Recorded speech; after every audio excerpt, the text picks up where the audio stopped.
आपने काफ़ी अच्छा टाइम स्पेंड किया है, तो बिग बॉस के घर के अंदर से आपकी एक अच्छी स्वीट मेमोरी और एक इमोशनल मेमोरी और एक मतलब मेमोरी जो आप भूलना चाहे वैसी कोई मेमोरी शेयर कीजिए तीन व्यूअर्स तीन के मेमोरी।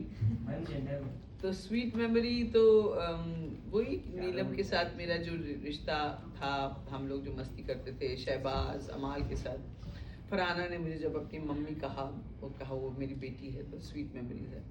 और भी बहुत सारे हैं। हम लोग जो जन्मदिन मनाते थे या जो मस्ती करते थे। फिर जो चीज़ें मुझे बुरी लगी वो तो ऑब्वियसली फाइट्स, क्योंकि मुझे लड़ाई पसंद नहीं है।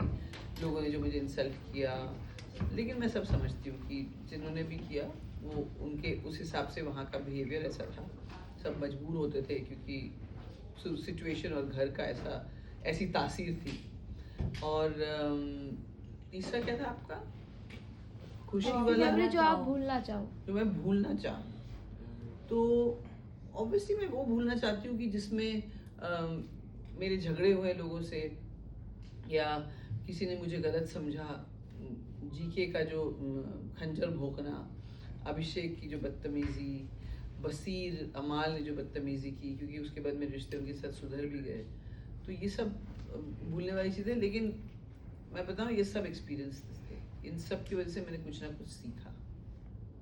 ओके जाते जाते आपने जीके को कहा कि मैंने जानबूझ के आपको ये बोला कि आप बेटे की तरह नहीं हो, लेकिन वैसे ही माना है मैंने, तो उस बॉन्ड पे भी जस्ट शेयर समथिंग। मैंने उस घर में सबको अपने बच्चों की तरह से ही ट्रीट किया, एक जीशान जी को छोड़कर। बिकॉज जीशान जी भले ही मेरे एज से काफ़ी छोटे, लेकिन वो मुझे उनकी तरफ से ये फीलिंग नहीं आई कि भाई हाँ, but I like him as a person. थोड़े कंफ्यूजिंग थे मेरे लिए। मैंने इसलिए ये कहा क्योंकि ये सचमुच जब मैंने रियलाइज़ किया, जब मैं अंदर आई और देखा कि एक्चुअली जब मैं वैनिटी वैन में थी, मुझे लिस्ट मिला लोगों का, तब तक मुझे पता नहीं था। मैंने देखा ये इन सब के तो कोई 21 का है, कोई 25 का है, कोई 27 का है, कोई 41 का। मैंने कहा मेरी एज का कोई है नहीं? तो बोले नहीं, कोई नहीं है। मैंने कहा यार अभी ठीक है। देन आई सेड ओके, चलो I am playing with people जो मेरे एज से बहुत छोटे हैं, और मुझे उस हिसाब से ही रहना चाहिए। और मुझे रियलाइज़ हुआ कि देखो, सबके एक परिवार है। अगर उसमें मैं ये मम्मी वाला कार्ड खेलूँगी या बड़े बुजुर्ग वाला कार्ड खेलूँगी जो भी है, तो उनके ऊपर प्रेशर बनेगा। और उसकी वजह से मैंने बार बार कहती, मैं किसी की माँ नहीं हूँ, किसी की माँ नहीं हूँ, ताकि उनको ये घर कर जाए कि they don't have to care कि भाई माँ है, उसको हम कुछ बोल नहीं सकते, हम नॉमिनेट नहीं कर सकते। एंड वो उनके गेम के लिए बेटर होता। Now you are rooting for Farhana, क्या कुछ कहना है फरहाना के बारे में, फरहाना के गेम के लिए? फरहाना की जर्नी बड़ी मुश्किलों से यहाँ पहुँची है। एक छोटी उम्र में उन्होंने इंडिया को as a peace activist represent भी किया है।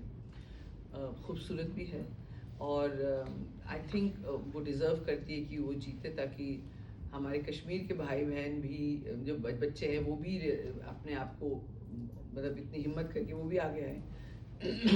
काफ़ी लोग हैं भी आजकल, मतलब अपना नाम तो बना ही रहे। लेकिन I think Farhana needs to win. She needs to, उसकी ये जीत से उसकी ज़िंदगी में जितने घाव हुए हैं वो हील हो जाएंगे।